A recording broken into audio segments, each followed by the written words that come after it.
What began as a quiet offseason in St. Louis has now hardened into something far more unsettling, a calculated dismantling of familiar pillars, executed with little ceremony and even less reassurance.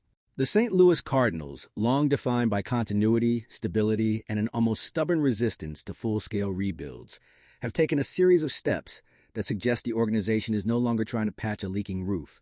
Instead, they appear to be stripping the structure down to its beams. The most jarring aspect of this transformation is not merely who is gone, but how they are gone, and what the Cardinals were willing to pay to make it happen. By the time news surfaced that Sonny Gray and Willson Contreras had been dealt to the Boston Red Sox, the transactions felt less like traditional trades and more like financial maneuvers.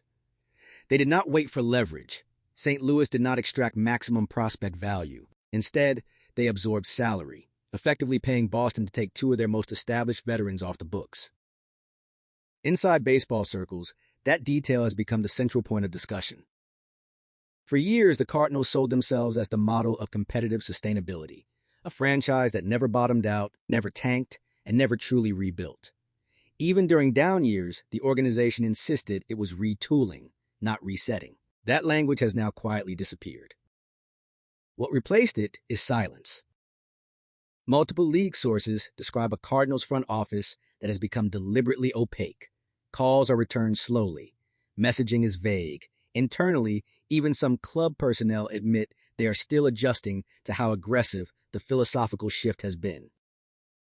The hiring of Chaim as president of baseball operations was always going to signal change. Bloom's resume, particularly his time in Boston, is defined by long-range thinking, asset accumulation, and a willingness to endure short-term pain in exchange for long-term flexibility. What many in St. Louis may not have expected was how quickly that approach would begin to reshape the roster.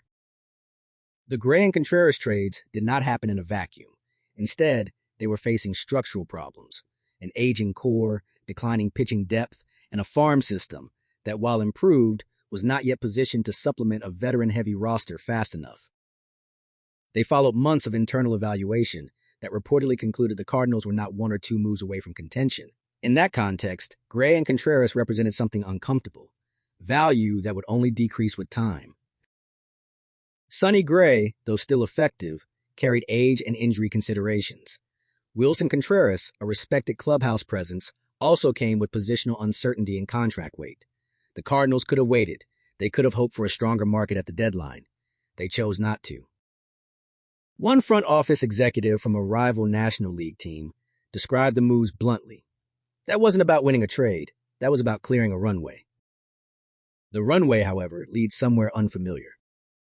For decades, the Cardinals operated with the assumption that contention was the default state. Even when seasons went sideways, the organization rarely strayed from that expectation publicly. This winter, that assumption has quietly been set aside. In its place is something closer to an audit. Sources indicate that St. Louis has undertaken a comprehensive evaluation not just of player performance, but of organizational timelines. Who will still be effective in 3 years? Who aligns with the next competitive window? Who carries trade value now versus later? Those questions have already claimed victims, and they are far from finished. Brendan Donovan's name continues to surface in trade discussions, though nothing is imminent. League executives see Donovan as precisely the type of player that rebuilding teams value highly: versatile, affordable, and productive. For the Cardinals, that makes him both useful and expendable. Nolan Arenado presents a far more complicated equation. Arenado remains the face of the franchise for many fans, a perennial Gold Glove defender and offensive contributor whose presence signals seriousness. But his no-trade clause looms over every internal discussion. While the Cardinals have not publicly indicated any desire to move him, league sources suggest exploratory conversations have occurred.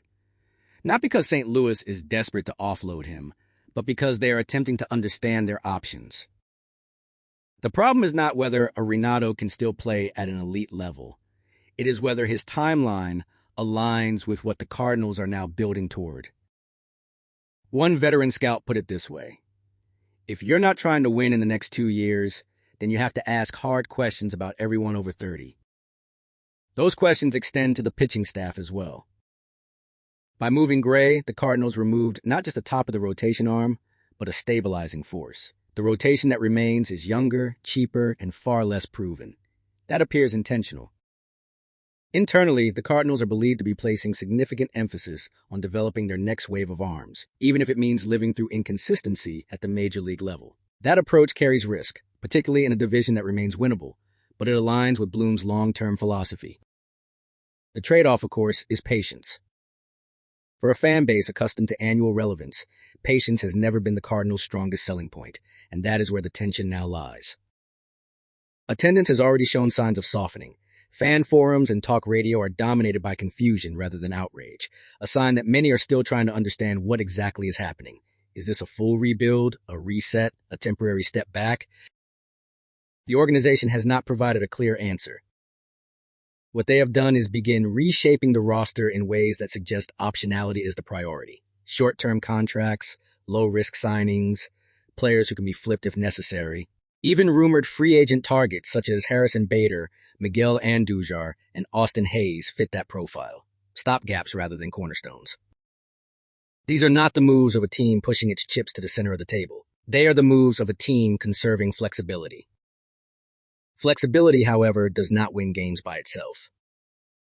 That reality places increased pressure on player development. The Cardinals system has improved in recent years, but it remains unproven at the level required to carry a franchise through a lean period. Young pitchers will be asked to take on roles earlier than planned. Position players will face extended auditions. Mistakes will be visible. Losses will be public. For Chaim Bloom, this is familiar territory. For St. Louis, it is not. The broader league is watching closely. Executives from multiple organizations describe the Cardinals as one of the most fascinating case studies of the offseason, not because of splashy acquisitions, but because of philosophical realignment. If a franchise as historically conservative as St. Louis is willing to embrace this level of reset, it may signal a wider shift in how mid-market teams approach competitiveness. Still, there is skepticism. Some around the game question whether ownership will tolerate prolonged mediocrity. Others wonder whether the Cardinals can truly rebuild without alienating a fan base conditioned to expect more. And there are those who believe the organization may yet pivot, that this is not a teardown but a recalibration that could accelerate faster than expected. That uncertainty is by design. By clearing salary and aging contracts now, the Cardinals have positioned themselves to move quickly when opportunities arise. They can absorb contracts and trades. They can pursue free agents when the timing makes sense. They can pivot from seller to buyer faster than most teams that commit fully to a rebuild. But that flexibility comes at a cost: clarity. As spring training approaches, the roster remains incomplete. Roles are unsettled. Leadership dynamics have shifted. Younger players are being thrust into the spotlight without the insulation of veteran certainty. Whether that environment fosters growth or chaos remains to be seen. What is clear is that the Cardinals have crossed a line they rarely approach. They are no longer clinging to the past. They are no longer pretending that incremental tweaks will restore dominance. They have acknowledged, implicitly if not publicly, that the previous model has reached its limits. The next phase will define not just the roster, but the organization's identity. And that phase is only beginning. With trade conversations ongoing, unanswered questions surrounding core players, and a front office that appears committed to restraint over reaction, the coming months will reveal whether this reset is a calculated evolution or the start of a far longer reckoning. For now, the Cardinals stand in unfamiliar territory, stripped of assumptions, armed with flexibility, and facing a future that is finally, unmistakably uncertain. And in St. Louis, uncertainty may be the biggest change of all.